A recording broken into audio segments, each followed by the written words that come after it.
The first time Alice saw him, he was reading Rumi on the ferry to Kadıköy. She stood by the railing, wind in her hair, camera over her shoulder, the Bosphorus shining like pewter. He wasn't really reading. Just listening. His name was Kem. A philosophy teacher who walked everywhere, disliked phones, and read books like prayers, 1 page a week.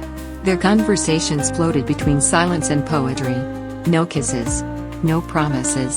Just unfolding. "You always look like you're leaving soon," he said. "I always do," she whispered. Her leaving on the ferry, with a small book in her hand.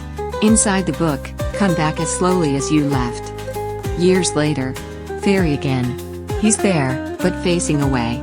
She returned. Not for him. Not really. But still.